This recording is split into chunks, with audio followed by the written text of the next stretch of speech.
Guys आज का जो टॉपिक है वो बहुत इंपॉर्टेंट एमपीएससी यूपीएससी वाले के लिए होने वाला है। तो बात करेंगे फिनलैंडाइजेशन के बारे में। बहुत उच्चार भी इसका बहुत डिफिकल्ट है। आप जैसे फिनलैंड है और फिनलैंड का फिनलैंडाइजेशन कर दिया है। तो ये कंसेप्ट क्या है एक्चुअल में वो समझते हैं कि देखिए फ्रांस ने जो है वो यूक्रेन और रशिया की फिरकी ले ली और उनसे कहा कि देखो भाई अगर आपको ये अगर जो युद्ध चल रहा है वो अगर रोकना है तो आप ना फिनलैंडाइजेशन कर डालो, जो है वो सभी मुश्किलें जो है वो हल हो जाएंगी। अभी एक्चुअल में है क्या वो समझने की कोशिश करते हैं फटाफट से। देखिए फ्रांस ने जो है वो रशिया यूक्रेन की ये फिरकी ले ली, मैंने जैसे बताया। अब 1939-44 से में जो सेकंड वर्ल्ड वॉर हुआ था तो पूरे दुनिया का बहुत बड़ा नुकसान हुआ था और 4 देश जो थे इन्होंने ये जीता था, यूएसए, यूएसएसआर, फ्रांस और यूके। ठीक है, अब जीतने वालों में से यूएसएसआर जो है वो अभी का रशिया है। ये जो यूएसआर है ना अभी का रशिया है। उस टाइम जो यूक्रेन जो था वो रशिया का ही यूएसएसआर का ही पार्ट था। अब इनके पास उस टाइम सबसे ये 2 कंट्री ऐसे थी, इन्होंने सेकंड वर्ल्ड वॉर के बाद इनके पास सबसे ज़्यादा पैसा था। बाकी देश तो पूरे कंगाल हो गए थे, यूरोपियन जो देश थे वो पूरे कंगाल हो गए थे क्योंकि सेकंड वर्ल्ड वॉर में वो पूरे बर्बाद हो चुके थे। अब बर्बाद, उनको तो पैसे की ज़रूरत थी। तो अब ये जो 2 देश थे यूएसए और यूएसएसआर, इन दोनों की जो नीति थी वो अलग थी। दोनों ताकतवर देश थे पर नीति थी इनकी थी साम्यवादी नीति, यानी आम जनता के हाथों में जो है वो ताकत होनी चाहिए ऐसा बोलना था यूएसएसआर का। और इनकी जो है वो नीति जो नीति थी वो पूंजीवादी थी, यानी पैसे वाली की जो है वो नीति थी अमेरिका की, और रशिया की जो साम्यवादी नीति थी। तो इन दोनों की नीतियों में बहुत डिफरेंस था।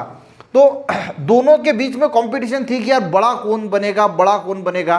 तो इसके लिए यूएसए यानी अमेरिका ने क्या किया, अमेरिका ने जो ईस्ट वेस्ट यूरोप वाले जो देश है इनको कहा कि देखो भाई हम आपको पैसा देते हैं, हम पैसे से आपको खरीद लेते हैं, आपको पैसे की ज़रूरत है तो पैसा हम देंगे आपको जितना चाहिए उतना, पर आपको अमेरिका के साथ रहना है और अमेरिका का नारा लगाना है कि अमेरिका जिंदाबाद, तो आपको अमेरिका का साथ देना है। तो इन्होंने कहा कि ठीक है भाई हमको तो बहुत पैसे की ज़रूरत है। तो ये सारे के सारे जो वेस्ट यूरोपीय देश जो है वो पूरे के पूरे अमेरिका को बिक गए।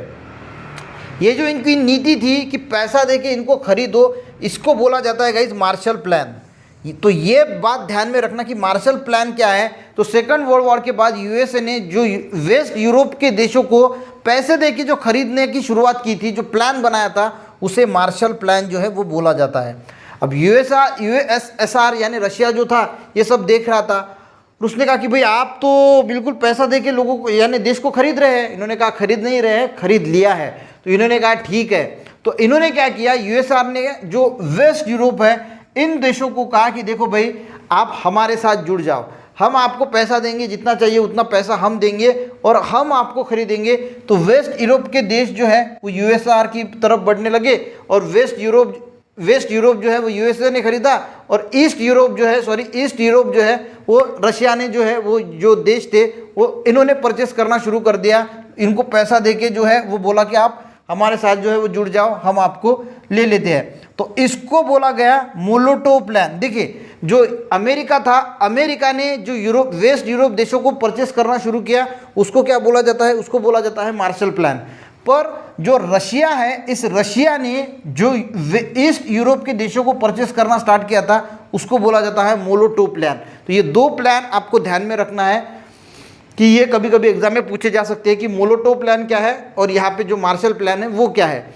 अब पर एक देश गाइस जो यूएसआर के मुंह पे था, फिनलैंड, इसने कहा कि देखो भाई हम बिकने के तैयार नहीं है। आप हमें जो है वो अमेरिका भी पैसे देने को तैयार है, आप भी पैसा देने को तैयार है, दोनों के दोनों हमें परचेस करने के लिए तैयार है, पर हम बिकने वालों में से नहीं हैं, हम किसी को नहीं बिकेंगे। पर बिकेंगे नहीं तो फिर प्रॉब्लम क्रिएट हो जाती। तो इन्होंने यूएसआर को कहा कि देखो भाई हम तो फंस चुके हैं, हमें अमेरिका भी खरीदना चाहता है और आप भी पैसा देकर खरीदना चाहते हैं, पर उससे क्या होगी, हमारी प्रॉब्लम बढ़ेंगी। क्योंकि अगर अमेरिका खरीदता है तो आप हमारे ऊपर कोई ना कोई प्रॉब्लम क्रिएट करोगे, आप खरीदोगे फिर अमेरिका कोई ना कोई प्रॉब्लम क्रिएट करेंगे। तो इन्होंने कहा कि देखो भाई हम ना आपसे जुड़ेंगे ना अमेरिका से जुड़ेंगे, पर इनसे कहा कि देखो भाई हम आपसे दोस्ती करना चाहते हैं, हम आपकी तरफ दोस्ती का हाथ बढ़ाते हैं। रशिया से कहा फिनलैंड ने कि हम आपसे दोस्ती का हाथ बढ़ाना चाहते हैं, पर इसका मतलब ये नहीं हम अमेरिका के साथ भी दोस्ती बढ़ाएंगे, हम अमेरिका के साथ भी दोस्ती रहेगी, आपके साथ भी दोस्ती रहेगी। अब अमेरिका की जो नाटो है इसके हम कभी भी मेंबर नहीं बनेंगे। देखिए इसने क्या कहा फिनलैंड ने कि हम आपके साथ दोस्ती का हाथ बढ़ाना चाहते हैं, पर इसका मतलब ये नहीं कि हम अमेरिका के साथ दुश्मनी देंगे, तो हम अमेरिका के साथ भी दोस्ती रखेंगे, पर हम कभी भी नाटो का मेंबर नहीं बनेंगे। ये इन्होंने कहा कि हम कभी भी नाटो का मेंबर, जो नॉर्थ अटलांटिक ट्रीटी ऑर्गेनाइजेशन है, उसका मेंबर हम कभी नहीं बनेंगे। जो नाटो के लिए अभी यूक्रेन का जो प्रॉब्लम चल रहा है पूरा का पूरा, कि वो नाटो का सदस्य बनना चाहता है और इसीलिए रशिया ने उस पर जो है आक्रमण किया है। तो फिनलैंड ने कहा कि देखो हम नाटो का भी सदस्य नहीं बनेंगे, और इनकी तरफ से जो एक वार्सा पैकेट करके, जैसे ये वाला नाटो था तो यूएसआर जो वार्सा पैकेट बना रहा था, गठबंधन बना रहा था, तो ना हम वार्सा पैकेट का हिस्सा बनेंगे ना नाटो का हिस्सा बनेंगे, कभी भी फ्यूचर में हिस्सा किसी का नहीं बनेंगे, बस हम आपसे दोस्ती रखेंगे, इससे भी दोस्ती रखेंगे। अब ये तो बीच में फंस गया था, इसने बोला कि यार अगर हम ना बोल देते तो ये अमेरिका की तरफ जुड़ जाएगा। तो रशिया ने जो है इसने जो ये रखा था वो स्वीकार कर लिया और कहा कि ठीक है।